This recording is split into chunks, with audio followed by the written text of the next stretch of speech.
Hello everyone, welcome to my channel operating system and system programming প্লেলিস্টের আজকের video লেকচারে আমরা একটি নতুন অধ্যায় শুরু করতে যাচ্ছি। সেটি হচ্ছে মেমোরি ম্যানেজমেন্ট অর্থাৎ চ্যাপ্টার 7।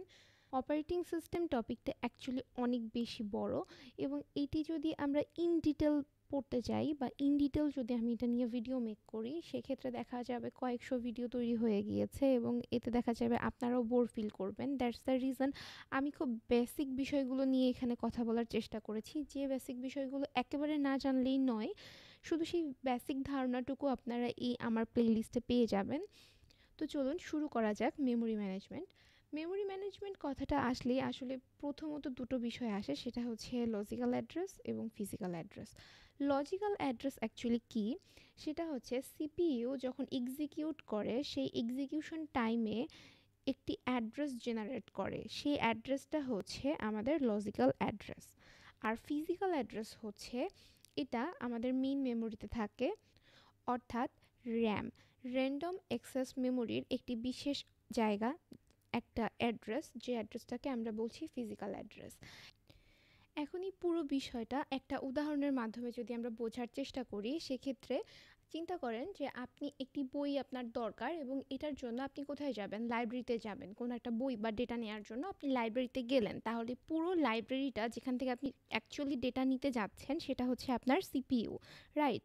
এবার আপনি যে ডেটাটা কালেক্ট করতে গেলেন বা যে বইটা অ্যাকচুয়ালি আপনার দরকার, সেটাকে আপনি বলতে পারেন লজিক্যাল অ্যাড্রেস। আপনি অ্যাকচুয়ালি জানেন যে আপনার কোন বইটা লাগবে, কিন্তু এই বইটা কোথায় আছে এটা আপনি জানেন না, কারণ একটা লাইব্রেরিতে হাজার হাজার বই থাকে। সেই হাজার বইয়ের মাঝখান থেকে আপনার যে বইটা দরকার এটা অ্যাকচুয়ালি আপনি ফাইন্ড আউট করতে পারবেন না।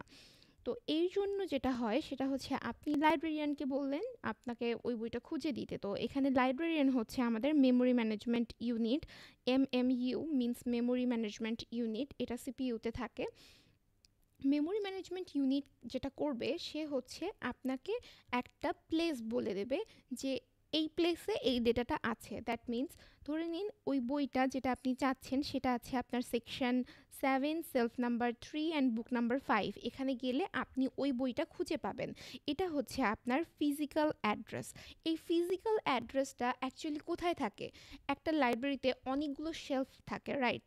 এখানে আমরা ধরে নিতে পারি আমাদের লাইব্রেরিতে অনেকগুলো শেলফ আছে। তো এই যে শেলফগুলো, এই শেলফগুলোকে আপনি কি বলতে পারেন? এই শেলফ হচ্ছে আপনার র্যান্ডম অ্যাক্সেস মেমোরি অর্থাৎ র্যাম। এই র্যামের কোনো একটা প্লেসে, দ্যাট মিন্স র্যামের section number 7, shelf number 3, book number 5, এই একটা স্পেসিফিক প্লেস যেখানে আপনার ওই ডেটাটা আছে বা ওই বইটা আছে, এটাকে হচ্ছে আপনার বললাম আমরা ফিজিক্যাল অ্যাড্রেস। তো র্যামের যে একটি স্পেসিফিক জায়গা এটা থাকছে সেটা হচ্ছে ফিজিক্যাল অ্যাড্রেস, এবং এই ফিজিক্যাল অ্যাড্রেসটি খুঁজে পেতে হেল্প করছে মেমোরি ম্যানেজমেন্ট ইউনিট। অ্যান্ড এই মেমোরি ম্যানেজমেন্ট ইউনিট যেটা করছে সেটা হচ্ছে লজিক্যাল অ্যাড্রেস থেকে যে ডেটাটা অ্যাকচুয়ালি দরকার, সে জানে কোন ডেটাটা দরকার, সেটা সে খুঁজে দিচ্ছে আমাদের র্যামের মধ্যে যে জায়গায় ছিল সেখান থেকে। ঠিক এভাবেই মেমোরি ম্যানেজমেন্ট ব্যাপারটা কাজ করে থাকে। এখন লজিক্যাল অ্যাড্রেস নিয়ে আমরা আর একটু বিস্তারিত জানার চেষ্টা করব। সেটা হচ্ছে আমরা প্রথমেই জেনেছিলাম যে লজিক্যাল অ্যাড্রেস অ্যাকচুয়ালি কী। লজিক্যাল অ্যাড্রেস হচ্ছে একটা ভার্চুয়াল অ্যাড্রেস এবং এটাকে আমরা টেম্পোরারি অ্যাড্রেস বলতে পারি। টেম্পোরারি কেন বলতে পারি? তার কারণ হচ্ছে এটা এক্সিকিউশন টাইমে তৈরি হয়, রাইট? এক্সিকিউশন টাইমে যখন এটা ক্রিয়েট হয়ে যায়, এরপরে যখন এটার এক্সিকিউশন কমপ্লিট হয়ে যায়, তারপর এটা কনভার্ট হয়ে যায় একটা ফিজিক্যাল অ্যাড্রেসে। এবং এই কাজটা অ্যাকচুয়ালি করে memory management unit. That means logical address create হলো এবং ক্রিয়েট হওয়ার পর এটার কাজ যখন কমপ্লিট হয়ে গেল, তখন মেমোরি ম্যানেজমেন্ট ইউনিট কী করবে? এটাকে ফিজিক্যাল অ্যাড্রেসে কনভার্ট করে ফেলবে। ঠিক এভাবে লজিক্যাল অ্যাড্রেস কাজ করে। আমরা লজিক্যাল অ্যাড্রেস সম্পর্কে কিছু বেসিক জেনে ফেলেছি। এর পরবর্তী ভিডিও লেকচারে আমরা আরও বিস্তারিত জানার চেষ্টা করব।